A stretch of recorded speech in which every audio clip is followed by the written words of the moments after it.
네, 해경군 김 씨의 트위터 계정 주인이 이재명 지사의 부인 김혜경 씨라는 경찰 수사 결과가 나오자 정치권이 술렁이고 있습니다. 한편 예산 전국이 급격하게 얼어붙고 있는 상황에서 내일 여야 원내대표의 정례 회동이 예정돼 있는데요. 이 관련 내용들 전문가 두 분과 함께 자세히 짚어보도록 하겠습니다. 유용화 한국외대 초빙 교수, 장성호 건국대 행정대학원장 나와 계십니다. 어서 오세요. 네, 안녕하세요. 네, 먼저 굉장히 시끌시끌한 네. 해경군 김 씨 트위터 계정 이야기를 또 안 해볼 수가 없겠죠. 일단은 경찰이 이재명 경기지사 부인 김혜경 씨가 이 계정 소유주다라고 결론을 내렸습니다. 네. 경찰 조사 결과 좀 어떻게 보고 계십니까? 그 특별수사팀까지 꾸리지 않았습니까? 예. 그래서 방대한 양의 데이터를 아마 분석한 것 같은데요. 그래서 결국은 이제 경찰에서 얘기 나온 거는 이제 트윗 계정을 변경할 때의 비번과 예. 또 이제 그게 뭐 끝자리가 44라 그러는데 김혜경 씨의 그 핸드폰 번호 44 일치한다라는 문제하고 그 다음에 이재명 지사가 올린 사진, 뭐 대학 졸업 사진인데요. 예. 그거와 또 김혜경 그 트윗이 올린 것과 일치한다. 이런 점으로 봤을 때는 결국은 이제 그 명예훼손이라든가 뭐 공직선거법 위반으로 지금 걸려 있는 거 아닙니까? 예. 김혜경 씨가 분명하다. 그렇게 해서 이제 검찰에 송치한 케이스가 된 거죠, 현재는. 예, 아무래도 이제 뭐 검찰 조사도 더 남아 있고 그리고 네. 재판까지 가봐야 알겠습니다만 이재명 경기지사 본인으로서는 정치적 생명에 굉장히 큰 타격을 입은 건 좀 불가피한 사실인 것 같아요. 그렇습니다. 그러니까 워낙 이재명 지사가 이제 여러 가지 걸려 있는 의혹이 많지 않습니까? 예. 거기서는 뭐 혐의 없다 이렇게 결론 난 것도 있습니다만 뭐 김무선 여배우에 대한 스캔들도 있고. 근데 이번 같은 경우는 결국 경찰에서 수사 결과를 발표했고 검찰에 송치했기 때문에 당장 민주당의 표창원 의원 같은 경우도 그게 사실이면 사퇴해야 되는 거 아니냐. 예. 사실이 아닐 경우는 아니다라고 하지만은 그렇게 이제 얘기 나오는 흐름도 있는 거죠, 분위기가. 예. 그 이유는 뭐냐면 그 트윗 내용이 이제 결국은 뭐 전해철 의원이 예를 들면 뭐 한국당과 가깝다. 그다음에 이제 문 대통령에 대한 직접적인 겨냥도 있었고요. 준영 씨에 예. 대한 이런 부분이 있었기 때문에 상당히 여권 내에서도 이제 논란이 될 수밖에 없고요. 그렇기 때문에 이재명 지사로 봤을 때는 이것이 물론 이제 검찰과 법원까지 가야겠지만 정치 도덕적으로는 상당히 타격을 현재까지도 받았다. 예. 이런 현상이 나타날 수밖에 없다고 보여집니다. 네, 야당은 뭐 말할 것도 없고 앞서 표창원 의원 짚어주셨습니다만 여당 내에서도 사실이라면 책임져야 한다라는 목소리까지 나오고 있습니다. 정치권 반응들 좀 어떻게 보고 계십니까? 그 트윗과 관련해서는 예. 지금 해경군 김 씨라는 그런 아이들을 통해서 지금 한 것이 수만 건이 지금 뭐 많이 나오지 않았습니까? 예. 이런 상황에서 봤을 때는 두 야당의 지도자의 뿌리까지 겨냥한 아주 치명적인 그런 내용이 있다. 이런 것 이시기 때문에 내부적인 권력적인 갈등이라고 저는 생각하지 않고 지지층들이 이것에 대해서 과연 용납할 수 있을 것인가. 이것이 사실이라면 지지층 자체가 대거 용납할 수 없다. 이렇게 해서 뭐 상당히 반발이 상당히 크기 때문에 예. 이재명 지사로서도 어떻게 보면 상당히 정치적인 그런 공경에 빠질 가능성이 상당히 큰 것이 예. 지금 현재 시점인데 물론 어떤 것이든 지금 본인들이 부정하고 있고 그리고 이것은 무죄 추정의 원칙을 따라야 된다고 봅니다. 예. 그럼에도 불구하고 검찰 조사 결과 그리고 나중에 법원에서 이것에 대해서 사실로 판명이 날 경우는 정치적인 진퇴까지도 저는 고려를 해야 될 사안이다. 예. 정말 이것이 크고 내부적으로도 마찬가지로 민주당에서 차기 지금 뭐 대선 후보의 반열까지 올라가 있지 않습니까? 예. 지난번에도 대선까지 출마를 했었고 이런 상황에서 대선뿐만 아니고 민주당의 당적을 가지기가 어렵지 않을까 이런 것들이 사실이면 그만큼 여권 내부에서도 상당히 큰 파장일 뿐더러 여권 내부에서 파장이 있다는 것은 야권에서는 더 없는 호재 아니겠습니까? 이렇기 때문에 야권에서는 여당 내부가 서로 자중질환이 일어나도록 이렇게 정치적인 공세를 할 것이고 예. 여당 내부에서도 정체성 논란으로 격화돼서 이재명 지사에 대한 처리 문제를 놓고 상당히 정치적인 파장이 크리라고 봅니다. 이재명 경기지사의 반응은 좀 어떻게 보고 계십니까? 일단은 표적 수사다라고 강하게 계속 반발만 하고 있는 상황이거든요. 이 지사가 근거로 내세우는 거는 뭐냐면 전해철 의원이 이 고발권을 취하했단 말이죠. 근데 취하했는데 어떻게 경찰이 특별수사본부까지 꾸렸느냐라는. 그래서 경찰이 정치화했다라는. 예. 그 얘기는 뭔가 이 지사의 그 뉘앙스를 봤을 때 뭐 안 보이는 손이 있는 거 아니냐 뭐 그런 식이죠. 그리고 이제 아무래도 지금 이재명 지사가 뭐 지금 집권 여당의 현역 경기도지사 아닙니까? 그러한 정치적 위상으로 봤을 때는 어떻게 고발 취한 것을 수사할 수 있느냐? 그것이 이제 이재명 지사 항변입니다. 그리고 예. 그 부인인 김혜영 씨도 경찰 수사에서 완강하게 부인을 했고 옆으로 나오는 얘기는 그 아이들 갖고, 그러니까 그 내용을 가만 들여다보면은 과연 여자가 할 수 있을 만큼 이렇게 도발적이고 상당히 극단적인 언어라든가 하겠느냐. 그거는 뭐 그 김영 씨 아이들 갖고 만의 가정입니다만 다른 사람이 했을 수 있다. 이러한 뭐 캠프라든가 뭐 이러한 부분들까지도 지금 나오는 것이죠. 그렇기 때문에 이 지사가 워낙 완강하기 때문에 물론 경찰에서 상당히 수사를 오래 했습니다만은 이것이 결국은 이 지사 입장에서 봤을 때는 가봐야 한다라는 거죠. 예. 검찰과 법원에 가봐야 한다. 이러한 입장을 갖고 있기 때문에 상당히 지금 말씀하신 대로 정치 도덕적으로는 상당히 큰 타격을 받고 있지만은 또 이제 법원에 가서 뭐 유죄 문제가 나와봐야 정확하게 결론이 나지 않겠냐. 이것이 이 지사의 입장인 것입니다. 예. 지난번에 이재명 지사 어떤 여배우 스캔들에 가서 어떤 병원에 가서 그런 점이 없다. 예. 그런 것을 확인을 본인이 하지 않았습니까? 예. 그것이 이제 결백하다는 증거로서 제시가 됐는데 마찬가지로 부인 김혜경 씨가 이 트위터의 주인이 아니라고 생각을 한다면 예. 트위터 본사가 미국에 있는데 미국의 본사에 본인이 직접 이것은 내가 아님을 증명해 달라 이렇게 하면은 가장 간단할 건데 그것도 뭐 여러 가지 또 정치적 반전이 크기 때문에 그것은 본인들의 선택에 따라서 다르다고 봅니다. 마음이 급해서 그런 건지 페이스북에 뭐 수사 결과에 반대되는 증거를 제보해달라라고 공개적으로 또 요청까지 했거든요. 이 모습은 좀 어떻게 보셨습니까? 뭐 지난번에 어차피 지금 이제 여권이 됐지만 뭐 페이스북이라든가 뭐 여러 트위터라든가 SNS망에 아주 뭐 여러 가지 활동력이 상당히 큰 정치인들은 아니겠습니까? 예. 그렇기 때문에 자신의 지지층을 향해서 내가 결백하니까 내가 지금 공격받고 있으니까 나를 향해서 과거에 문재인 대통령이 뭐 5천 트윗 뭐 이런 것 있지 않았습니까? 예. 그런 식으로 해서 자신이 결백하니까 자신의 지지층들은 이거와 관련된 어떤 사안이 있으면 트윗상에서 돌아다니는 것이 있으면 좀 제보를 제보를 해달라. 해달라. 예. 그런 것들 지지층을 향한 어떤 정치적인 멘션이라고 봅니다. 그럼에도 불구하고 사실 논란을 일으킨 것이 사실이다 보니까 뭐 좀 도의적인 책임이라고 해야 될까요? 뭐 일정 부분에 뭐 도의적인 사과나 이런 부분도 필요하지 않냐라는 시각도 있는데 여기에 대해서는 어떻게 보십니까? 그 점이 굉장히 중요한 점이죠. 실제로 이재명 지사가 안고 있는 의혹은 한두 가지가 아닌 거고요. 예. 그리고 여권 내에 여러 가지 뭐 논란을 불러일으켜 왔었고 지금도 불러일으키고 있고 예. 특히 민주당 입장을 봤을 때 곤혹스러운 것이죠. 그렇죠. 왜냐하면 민주당에서 공천했고 또 민주당의 현역 경기도지사인데 이런 일에 연루돼 있고 또 그 부분이 예를 들면 뭐 한국당에 누굴 공격하는 것이 아니라 내부의 문제로 경선 과정에서 나타났던 여러 가지 극단적인 상황에서 나왔기 때문에 또 이제 그런 부분들이 내부에 이제 힘의 관계도 있는 것이고 이 문제를 이제 어떻게 처리할지 상당히 곤란스러울밖에 없는 거죠. 이재명 지사가 예를 들면 근데 이걸 지금 말씀하신 대로 내가 참 죄송하다 무리 일으켜서 근데 예. 이렇게 털고 넘어가기도 어려운 것이 이게 지금 경찰 수사를 받고 있기 때문에 이게 이제 결국은 이제 범죄 혐의냐 아니냐 선거법이라든가 명예훼손에 위반되느냐 안 되느냐 이건 사실상 범법 행위로 들어가 있기 때문에 상당히 이재명 지사로 봤을 때는 쉽지 않은 난관에 부딪혀 있는 건 사실인 것 같습니다. 예. 민주당 곤혹스럽다라는 이야기를 네. 좀 해주셔서 앞서서 이제 안희정 전 충남지사 같은 경우에는 미투 파문에 좀 휩싸였을 때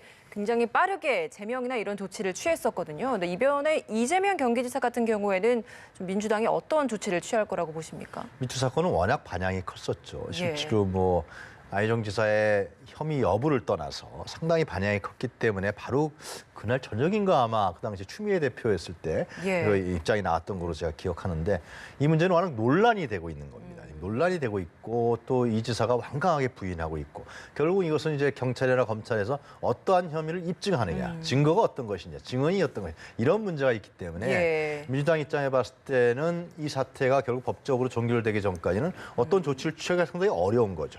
또 당내에는 또 이재명 지사를 옹호하는 세력도 있는 것이고요. 실제로 또 당원들도 있는 것이고 그렇기 때문에 상당히 민주당 입장에 봤을 때는 이 문제가 계속 논란이 되면 될수록 민주당 입장에 봤을 때는 결코 바람직하지 않은 것이죠. 근데 이 지사 갖고 있는 의혹 문제가 좀 워낙 많기 때문에 그렇죠. 참 이게 일거에 단거에 해결되기가 어려우니까요. 이게 뭐 한 1년 가까이는 끌지 않겠습니까? 결국은 내년 뭐 하반기까지 갈 거기 때문에 그때 가서 정리되지 않을까 싶습니다. 재판까지 좀 더 지켜보면서 결정을 할 것이다. 네, 알겠습니다. 이번엔 자유한국당 상황을 좀 살펴보도록 하겠습니다. 전원책 변호사 해촉 이후에 갈피를 잡지 못하고 있는 자유한국당인데 일단은 다음 달에 있을 원내대표 경선의 경쟁이 좀 가속화된 것 같아 보입니다. 일단은 원내대표 경선이 갖는 의미가 좀 있을 것 같아요. 어떤 의미가 좀 있다라고 볼 수 있을까요?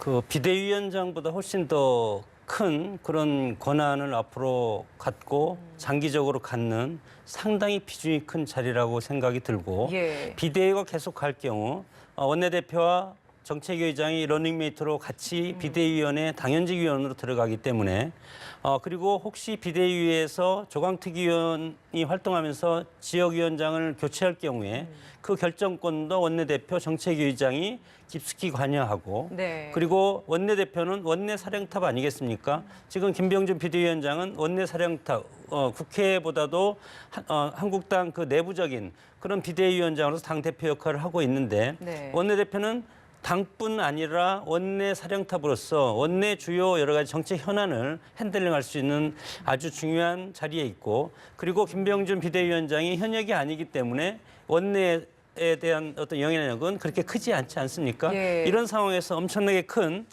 이런 권한과 앞으로의 어떤 정치 일정에 대한 결정권을 영향을 끼칠 수 있는 아주 막강한 자리라고 생각이 들고 원내대표 선거가 끝나면 바로 전당대회가 있는데 전당대회 일정도 원내대표가 거의 결정할 수밖에 없지 않겠습니까? 왜냐하면 원내대표는 한국당의 다수의 어떤 의원들이 지지를 해서 원내대표를 선정을 해주고 이것을 가지고 나중에 당에 들어가서 비대위원장과 같이 앞으로 전당대회라든가 여러 가지 조강특위 위원 선정이라든가 이런 것들을 앞으로 이제 진행이 될 텐데 그런 차원에서 저는 정치적 의미가 상당히 크고 이것은 향후 20대 총선의 공천권과 여러 가지 정치 여러 가지 일정과 관련해서도 지금 상당히 중요하기 때문에 계파 간의 갈등이라든가 계파 간의 경쟁이 상당히 치열한 한국당 내부에서는 전쟁이라고 저는 생각이 듭니다.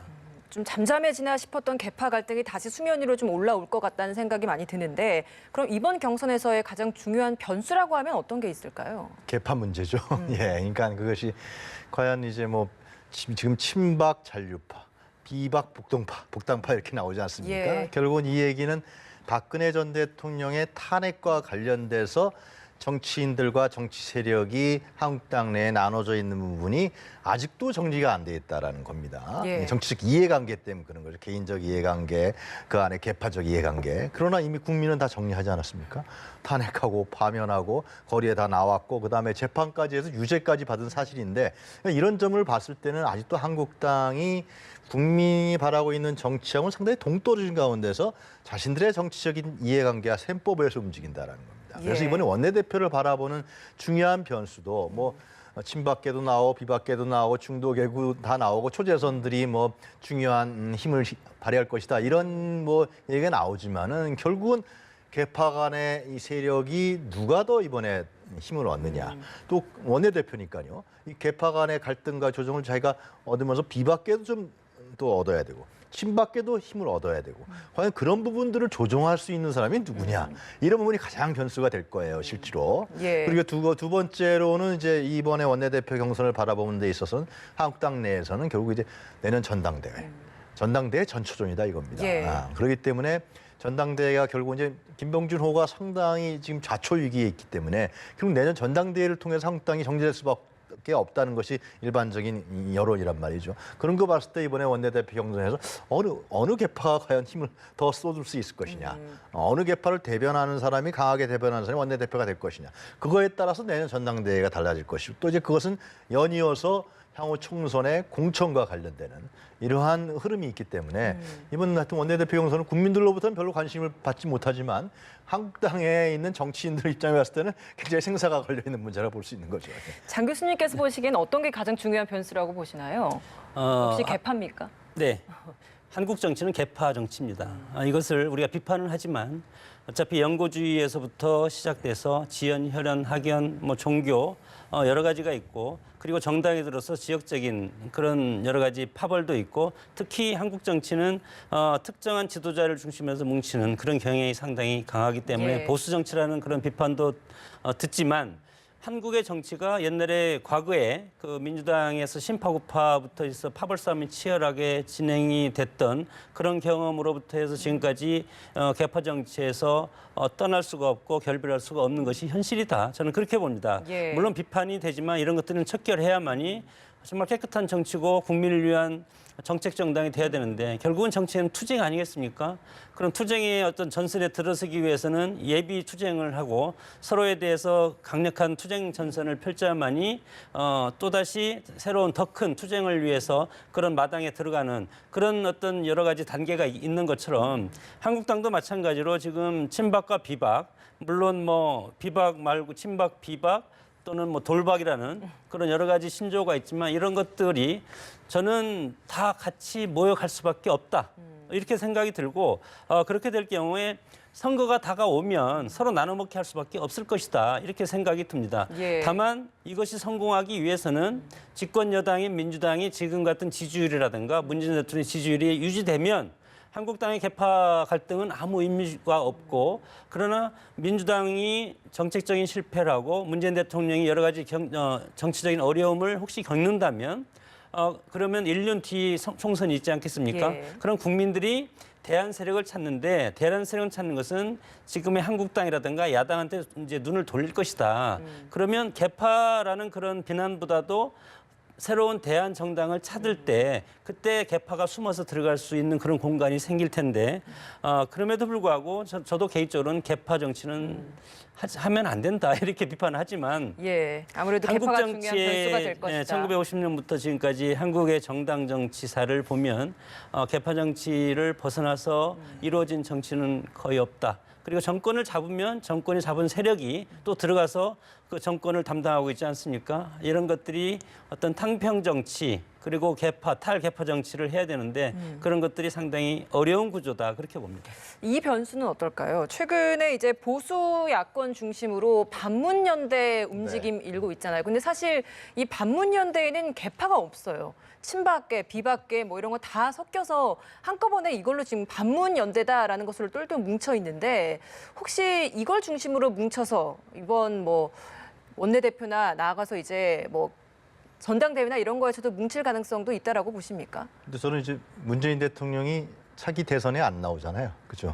근데 반문연대가 무슨 의미가 있는지 잘 모르겠어요. 야당으로 있다는 것은 현재 문재인 현 정부에 대해서 견제하고 비판하는 그런 기능으로서 야당이 있는 것이지. 혹시 예를 들면 문재인 대통령이 예를 들면 더 할 수 있다. 그럼 바뀌어서 한다. 그러면 이제 반문연대가 의미가 있겠지만은 그렇기 때문에 이것은 어떤 의미가 있냐면 우리가 들여다볼 것은 지금 한국당이 새로운 변화라든가 혁신이라든가 이런 부분들을 말로 상당히 했는데 실질적으로 이루어진 성과는 전혀 없지 않습니까? 그렇기 때문에 뭔가 하여튼 반문연대라는 틀을 잡아서 우리가 새롭게 바꾼다라는 걸 보여주기 위한 어떤 자기 자신들의 외침이 아니냐라는 생각이 듭니다. 예. 실제로 현실 정치에서는 아무 의미가 없는 것인데요. 반문연대면 바른미래당, 예를 들면 평화당 다 할 수 있는 거죠. 예를 들면은 야당이라는 것은 다 현 정부에 대해서 예를 들면 견제하고 비판하기 때문에 예. 그러기 때문에 그 반문연대를 통해서 보수 대통합을 하겠다는 것인데 한국당에서 나오는 얘기는 보수 대통합은 태극기 세력을 같이 할 것이냐 말 것이냐 이런 고민들 나오는 것 같은데 근데 우리가 좀 국민의 입장에서 봤을 때는 정치 입장에서 봤을 때 보수 대통합이라는 것은 이 지금 한국당은 지금 박근혜 전 대통령의 탄핵을 통해서 예를 들면 지난 선거 때 굉장히 어려움을 겪은 당 아닙니까? 예. 그 국민으로부터 외면받은 당 같단 말이에요. 그러면은 그런 보수 대통합이라는 것은 새로운 세력, 새로운 인물, 또 새로운 정당 이데올로기. 기존에 예를 들면 한국당이라든가 추구했던 냉전 반공주의라든가 과거의 구보수주의라든가 이런 걸 탈각한 이러한 세력이 중심이 돼야 중심이 돼야 보수 대통합이 되는 것이죠. 그러면은 예를 들면 밖에 있는 뭐 보수를 지향하고 있는 건강한 인물이라든가 이런 분들도 같이 모셔서 예를 들면 할 수 있는 것이지. 그러한 중심 세력이 없는 가운데서 야, 다 같이 모여서 한번 해보자 했을 때 모일 수는 있을지 모르겠지만 그건 선거로서 나타나는 거거든요. 국민들이 봤을 때는 야, 구세력으로 돌아갔구나. 우리가 다 심판했는데 이미 그 세력은 다시 또 심판받을 수밖에 없는 그런 과정이 이제 우리가 좀 예견될 수밖에 없는 것을 상당히 안타까울 수밖에 없는 거죠. 예. 제가 뭐 거기에 대해서 약간 다른 그런 말씀을 드리고 싶은데 반문연대와 관련해서 저는 두 가지 측면으로 이제 말씀을 드리고 싶은데 예를 들어서 공산주의 정권이라든가 독재 정권이 내부적으로 상당히 취약하지 않습니까? 내부적인 취약을 극복하기 위해서 외부적으로 전쟁을 일으킨다든가 외적인 어떤 긴장감을 하면 내부적으로 단결할 수가 있습니다. 예. 그것과 마찬가지로 반문연대를 띄우는 것은 지금 한국당과 보수 정당 계열이 목표를 하나로 정하자. 그래서 주적을 하나로 세워서 그것에 대항하는 세력으로 하나를 만들자는 이제 뜻이 있는 것 같고 그 두 번째는 지금 문재인 대통령 물론 이제 이번 대통령은 이제 끝나지만 다음 안 나오지만 지금 보수 정당의 목표는 20대 총선 아니겠습니까? 그렇기 때문에 총선 대비용으로 문재인 정부의 어떤 실정을 집중적으로 파고들어서 예. 총선 때 과반을 이상을 획득을 하면 다음 대선은 훨씬 쉬워진다. 이런 뭐 두 가지 전략이 있기 때문에 저는 이것이 일정 부분 보수 정당을 재결집하는 그런 어떤 동기가 될 가능성이 이제 크다고 봅니다. 그럼 앞으로 또 확대될 가능성도 있다라고 보시는 뭐 입장이신 이제 거죠? 지금 선거가 아직 1년 반 정도 남았기 때문에 예. 아직은 어렵지만 그러나 이 방법밖에 저는 없지 않을까 그렇게 생각이 듭니다. 예, 알겠습니다. 이번에 국회 상황 좀 살펴보도록 하겠습니다. 지금이 예산 정국인데 사실 예산 관련된 심사는 하나도 진행이 되지 않고 있고 오히려 예산 소위 구성조차도 되지 않고 있는 상황인 것 같습니다. 지금 상황 좀 어떻게 보고 계십니까? 그러니까 지금 그 과정은 자유한국당과 바른미래당이 조국 수석 인사를 제대로 검증하지 않았다. 조국 수석 주명료 장관에 대한 임명 국회 청문보고서가 채택이 안 됐는데 그 다음에 이제 나오는 것이 이제 고용세습에 대한 국정조사 세 가지를 요구 조건을 걸면서 국회를 이제 보이콧하고 예. 있습니다. 근데 이걸 봤을 때 조국 수석은 결국은 예를 들면 부정비리가 있는 건 아니잖아요, 그죠? 예. 과연 대통령이 민정수석을 그건 대통령 임명권자의 판단이겠지만은 현재로 봤을 땐 조국 수석을 해임한다 이런 상황은 아닌 거로 지금 여권 내에서 분위기가 있기 때문에 또 야당도 그걸 알아요. 자기네도 얘기했지만 조국 수석 해임이 어렵다는 것도 알고 있습니다. 그래서 이제 나온 것이 결국 이제 국정조사인데 이 국정조사 고용세를 보면 이 문제도 물론 요구할 수도 있고 또 야사당이 다 그건 동의를 했어요. 예. 할 수 있는 거지만 그것 때문에 국회를 보이콧한다? 참 좀 그건 좀 납득하기가 어려운 것이죠. 국회를 야당이 보이콧한다는 국회가 제대로 기능하지 못하고 여당이 예를 들면은 국회를 전행에 가하고 국회를 독점해버렸기 때문에 국회의 기능이 상실됐기 때문에 야당으로 참여하지 않겠다는 게 명분이 되는 것이지. 예. 과연 그걸로 가능하냐라는 문제가 있어요. 그러나 이제 또 이제 여권에서는 어떻게 지금 문제를 풀어야 되지 않습니까? 예산 정국이고 또 유아 3법 문제도 있고 풀어야 되기 때문에 그러면 국정조사 부분에 대해서 고용세습이라는 문제가 청년들이 예민하게 받아들이니까 그걸 좀 뭐 범위라든가 활동을 좀 축소시켜서 허용하는 어떠냐 뭐 그런 얘기도 있는 것 같은데 예. 그러나 이제 또 다른 여당의 지도부들은 그러니까 이것이 실무자들이 한 것인데 실제로 그걸 잘못하면 박원순 시장을 겨냥한 정치 공세로 간다. 그리고 기존의 국정조사를 보면은 항상 정직만 하다 끝났거든요. 국정조사에서 뭐 뚜렷하게 밝혀낸 사례는 제가 별로 기억이 없는 것 같아요. 그러니까 이것이 정쟁화되고 정치 공세화되면서 실제로 야권에게 너무 판을 벌려주게 된다라는 측면이 있는 것 같아요. 예. 상당히 지금 야당 판을 벌려놨고 이 수습이 안 되는 상황까지 간 것 같습니다. 지금 예. 금요일 날인가 그 문희상 의장이 오당 대표들의 부부 동반으로 해서 초월회를 공감 만찬하지 않았습니까? 오늘 분위기 상당히 좋았다 그래요. 그래서 이제 뭐 원내를 빨리 정상화하자 그랬는데 국정조사 문제에 대해서 이 문제가 얽혀 있기 때문에 이제 월요일 날 이제 주례회동이 정기회동이 있는데 참 매듭을 어떻게 풀지 현재로 봤을 때는 제가 봤을 때는 잘 안 풀리는 것 같은데 그러나 여야 공이 이 상태는 놔둘 수는 없는 것이죠. 그렇죠. 어떻게 하든지 접점을 찾겠죠. 예. 뭐 2주밖에 남지 않았잖아요, 사실. 예산 전국이 또 졸속 심사되는 거 아니냐 이런 걱정 계속 나오고 있거든요. 어떻게 좀 해법을 찾을 수 있을까요? 지난해에는 이제 문재인 대통령 취임하고 그 첫 해이기 때문에 지난번에도 제때 심사를 뭐 넘기지 않았습니까? 예. 두 번은 하지 않겠죠. 저는 개인적으로는 두 번은 그런 바람이 하지 있는데, 않을까. 예. 지금은 정치 공세라고 봅니다. 물론 부부 동반도 하고 분위기 좋았지만 당은 각자의 존재감을 드러낼 수밖에 없는 것이 정당의 생리고 그럼에도 불구하고 국민들이 보면은 저 사람들은 어떻게 심사할 소위도 구성하지 못하고 저렇게 싸울까 이런 비판은 받아야 되는데 이것도 마찬가지로 저는 정치인들은 가장 중요한 어떤 무서운 것이 회초리가 선거라고 봅니다. 선거가 1년 반 정도 남았기 때문에 이번 회계연도에 이렇게 싸우는 모습 일하지 않고 정제하는 모습을 보여도 내년 선거에는 이상이 없다. 이런 어떤 그런 감각적인 그런 모습으로 이렇게 방심하고 있는 것이 아닌가 예. 이렇게 생각이 드는데 네. 결국은 작년에도 뭐 제때 통과가 되지 않았기 때문에 이번에는 물론 뭐 환경부 장관 문제 또 고용세습 국정조사 문제 조국수호 문제 여러 가지 문제가 지금 야당의 뭐 이 여당한테 요구하는 여당으로서는 또 쉽게 받아들일 수 없는 그런 것을 지금 요구하고 있지 않습니까? 국정조사 같은 것은 뭐 할 필요는 있다고 봅니다. 예. 일정 부분 조사가 끝난 다음에 여당이 그러면 명확하게 시점을 제시해서 한국당을 설득할 필요가 있고 이렇게 어떤 작은 명분을 주면 결국은 한국당도 마찬가지로 이 11월 1일 자정 전까지 이거에 대해서 동의를 해서 가까스로 문턱을 넘게 해주지 않을까 그렇게 봅니다. 네, 내일 여야 원내대표 간의 정례 회동이 있다고 하니까 여기에서 좀 합의점을 좀 찾아내서 예결 소위라도 좀 구성을 했으면 좋겠다는 생각이 듭니다. 오늘 두 분 말씀 여기서 마무리 짓도록 하겠습니다. 고맙습니다.